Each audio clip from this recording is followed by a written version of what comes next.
Hi everyone, welcome to Talk Easy. Today in our studio, Catherine and Mike will be talking about hobbies and interests. Hey everyone, welcome back for another deep dive. This time we're looking at something that I think is near and dear to all of our hearts. Absolutely. Hobbies. Yeah. And specifically talking about them in English. So we're going to be taking a look at 2 episodes from the Talk Easy podcast. Okay. And we're going to kind of go through them and pick out some really good tips for you guys on how to talk about your hobbies more naturally. Yeah, sounds great. So you can connect with other people. Oh, yeah. It's amazing how hobbies can be such a great way to connect with people across cultures. Right. Like everybody has something they're passionate about. Yeah, exactly. Like you can bond with people over your shared interests. It's incredible. It's so true. And it's, like you said, it's not even just about like casual conversation. Right. You can really make like deep friendships. Oh, yeah. You can bond with colleagues at work, all sorts of stuff. It can be a real secret weapon in terms of building rapport with people. Oh, I like that. A secret weapon. Okay, so let's unlock the secrets of this weapon Okay, let's do it. by diving into these Talk Easy episodes. Right. So one thing that really struck me about these episodes is how they emphasize the importance of using like vibrant and specific vocabulary Oh, yeah. That's super important. when you're talking about your hobbies. Nuance is key, right? Like it's not just about what you say, but how you say it. Yeah. And using specific vocabulary can really make a big difference. So instead of just saying like, oh, I like sports, Yeah. you could be like, oh, I'm a huge basketball fan. Or, Yeah. I've really been into rough climbing lately. That's a great example. Yeah. And those specific words really paint a much more vivid picture for the listener. Totally. You can really kind of see what you're talking about. And it Okay. makes you sound more interesting and passionate as well. Yeah, you get to inject your personality into it. Exactly. So I was noticing that they also mentioned some phrases that are really good to use when you're talking about your hobbies, like, I'm passionate about, Oh, yeah. That's a good one. or I've been getting into. Like, why do you think those phrases are so effective? Well, I think they work well because they signal a deeper level of engagement. Yeah. Like, you're not just listing activities, you're actually expressing enthusiasm, and that makes you more interesting to talk to. Right. It's like, I'm not just like passively enjoying this. Right. I'm like actively pursuing this. Exactly. Yeah. You're really into it. I see what you mean. And that's more engaging for the listener. Yeah, for sure. For sure. But I think it also helps if you can kind of connect your hobby back to a personal experience. Oh, absolutely. Like instead of just saying, I love to bake, Uh-huh. you could say something like, Okay. my love for baking comes from my grandmother who used to make the most incredible pies. That's a great example. Yeah. Yeah, something like that. Yeah, because then you're telling a story, Yeah. and people love stories. Right. It's so much more engaging than just a statement. And it invites the listener to connect with you on a deeper level. It's like you're giving them a glimpse into your world. Exactly. And I think that's really cool. Yeah, for sure. So in terms of sentence structure, Mm-hmm. I remember that the podcast also gave some advice on that, Okay. you know, Like how to like how to structure your sentences. structure your sentences. Yeah. Like to talk about your hobbies. Yeah, they actually break it down into some really easy to use formulas. Oh, perfect. So you can start by saying what you enjoy. Oh, okay. Like in my free time, I love to, Mhm. or one of my favorite things to do is, Mm-hmm. and then you can add some detail like Okay. how long you've been doing it, Okay. why you enjoy it, or a recent experience related to the hobby. Gotcha. So it's like a little mini story. Yeah. So like, for example, they gave the example of, I love playing guitar. I've been doing it for 5 years and it helps me relax. Oh, that's a great example. Something like that. Yeah, and it tells us so much in just one sentence. Right. It's concise, but it's also really informative. Yeah. It gives us a good sense of who you are and what you enjoy. I'm already feeling more confident just thinking about these tips. Me too. So it's not about memorizing a script. No, It's just about having the right tools to express yourself authentically, that's exactly it. Yeah. which is really cool. Yeah. And speaking of tools, Uh-huh. the podcast also really dives into the art of asking engaging questions about hobbies. Oh, yeah. That's where the real magic happens. Right. When it comes to connecting with people. Because it's a two-way street, right? It is. It's not just about talking about our hobbies, right. but it's also about showing a genuine interest in Mm. what other people are passionate about. That's so important. Yeah. And that's what we're going to talk about in the next part of this deep dive. Okay. Sounds good. So stay tuned. All right.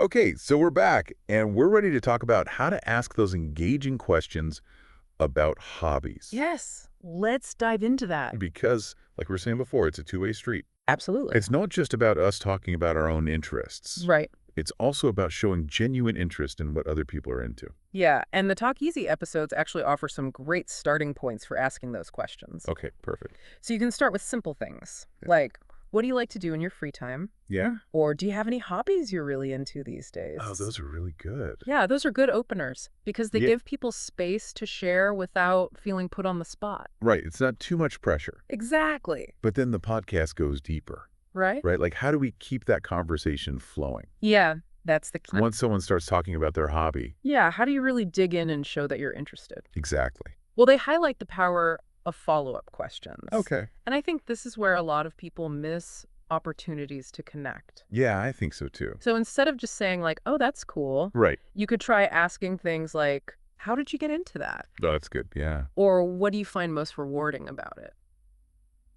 Yeah, I see the difference. Yeah, those questions show that you're actually listening. Yeah. And you're genuinely curious. Right, and you're not just like waiting for your turn to talk. Exactly. Yeah, Yeah, you're really engaging with them. totally. And there's so many different ways you can dig deeper. Okay. You know, you could ask, is this something you do alone or with others? Oh, yeah. Or what's one thing you've learned from this hobby? Oh, those are good. Yeah, and these questions can really take the conversation Yeah. beyond the surface level of the activity itself. Totally, and it makes it like a more personal connection. Yeah, exactly. I like it. And remember, asking about someone's hobbies, it's more than just polite small talk. Mm-mm. Especially in English-speaking cultures, it's a way of showing respect and building rapport. That's a really good point. I didn't think about that. Yeah, it's like a cultural code for saying, hey, I'm interested in you as a person. I like that. Yeah. That's really cool. So the more you practice these kinds of questions, Yeah. the more natural they'll become. It's like anything. Yeah. The more you do it, the more comfortable you'll be. Exactly. So I remember that the Talk Easy episodes also had some like sample dialogues Oh, they did. that illustrate this. Like they gave some examples. Yeah, like one where someone mentioned they love gardening, Okay. and the other person was like, oh, that's wonderful. How long have you been gardening? Yeah, that's a great example because even that simple question Mhm. invites the other person to share more. Right, and it keeps it going. Exactly. So it's not just like a dead end. Right. Yeah, I like that. And they also suggested some prompts for connecting your own experience to what someone else is sharing. Oh, okay, cool. So, for example, if someone says they love to hike, Okay. you could chime in with something like, oh, Yeah. I love hiking too. Do you have any favorite trails? Oh, that's nice. Yeah, it's Yeah. a great way to find common ground. Even if your hobbies aren't exactly the same, Right. it's about demonstrating that you're listening actively and looking for those points of connection. That's so cool. And it's funny because like sometimes those moments of connection can happen in like the most unexpected places. Oh, absolutely. Like I remember one time I was at a dinner party Okay. and I don't even remember how it came up, but I mentioned that I love vintage board games. Uh-huh. And the person next to me was like, Oh, wow. oh my gosh, me too. I'm a collector. That's awesome. And we just like talked about board games for like the rest of the night. It's amazing how those shared interests can spark a connection so quickly. It's true. And like we never would have known Yeah, if we hadn't like, put it out there. exactly. And I think that goes back to what the podcast was saying about Yeah. like not being afraid to share Mhm. your unique interests. Yeah, they use the example of someone who collects vintage cameras. Right. And even if the listener doesn't share that specific hobby, there's an immediate sense of intrigue. Yeah, it's like, whoa, tell me more about that. Exactly. Like I'd want to see those cameras. Yeah. Yep. What kind of stories could they tell? Right. So it's not about having like the most common or popular hobby. No, not at all. It's about finding what makes your hobby unique and sharing that Yeah. with genuine enthusiasm. Yeah. And I think that's so important because sometimes we can get caught up in thinking Mhm. like, oh, nobody's going to be interested in this. Yeah. But it's really about how you share it. Yeah. Like if you're passionate about it, Right. it's going to show. And that passion is contagious. Yeah, for sure. So one of the best ways to make your hobbies come alive in conversation is by sharing a story or an experience. Oh, that makes sense because that's how we connect with each other, Exactly. through stories. And think back to the podcast example Okay. of the person who forgot the sugar while baking a cake. Oh, right. It turned out like a giant cracker. I love that example because it's so relatable. It is, yeah. We've all had those moments in our hobbies Oh, absolutely. where things just go hilariously wrong. Yeah, and sharing those moments with a little humor Yep. can make the conversation so much more fun. Totally. It's like you're letting people in Right. on your little mishaps and, showing that you don't take yourself too seriously. I love that. And it makes people feel more comfortable sharing their own stories too, right? Yeah, for sure. It creates that sense of connection and shared experience. Totally. So before we wrap up, Okay. let's take a moment to kind of reflect on what we've learned from this deep dive Sounds good. into talking about hobbies in English. Yeah, it's a lot to take in. Yeah, we covered a lot of great material. It is. So Yeah. we started with the importance of choosing vibrant and specific vocabulary. Right. So instead of just saying, I like movies, Yeah. tell people what genres you love, what directors inspire you, Yeah. what films you've seen recently that really moved you. What you're passionate about. Exactly. Yeah. It's about painting a picture with your words and letting your personality shine through. I like that. Yeah. And then we explored how simple yet effective sentence structures Right? can help you share your hobbies with Yeah. clarity and confidence. And don't be afraid to add those personal touches, right? Yes. Connect your passions back to experiences or people who have influenced you. Yeah, those little stories that make it come to life. Exactly. And of course, we can't forget the power of asking engaging questions. Yeah, that's huge. It's amazing how a few well-placed follow-up questions can transform like a surface-level conversation into a real, genuine connection. Absolutely. It's about showing that you're truly listening and interested in learning more about the other person. Right. And remember, in English-speaking cultures, showing curiosity about hobbies is a key way to build rapport. Oh, it's like a secret handshake. It is. Yeah. It's like a little signal that you're open to connecting. Yeah, I like that. We also encouraged you to embrace your unique hobbies. Yeah. No matter how quirky or unusual they might seem. Don't be shy. Yeah, because it's often those unexpected interests that spark the most fascinating conversations. Yeah, they can lead to like the coolest stories. Absolutely. And even if your hobbies aren't exactly the same as someone else's, Yeah. like look for those points of common ground. You might be surprised at the connections you can make. Exactly.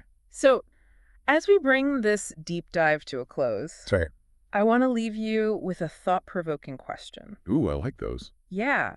How can you use your hobbies not just as conversation starters, Okay. but as bridges to connect with others on a deeper level? Oh, I like that. Think about the stories, the experiences, the passions that you can share Yeah. to create those meaningful connections. It's not just about talking about them, it's about using them to build relationships. Exactly. Your hobbies are a reflection of who you are. That's true. So share them with confidence, curiosity, and a touch of humor, and watch those connections blossom. I love it. Well, I hope this deep dive has given you all the tools and inspiration you need to go out there and have those awesome conversations about your hobbies in English. Me too. Thanks for joining us. Thanks, everyone.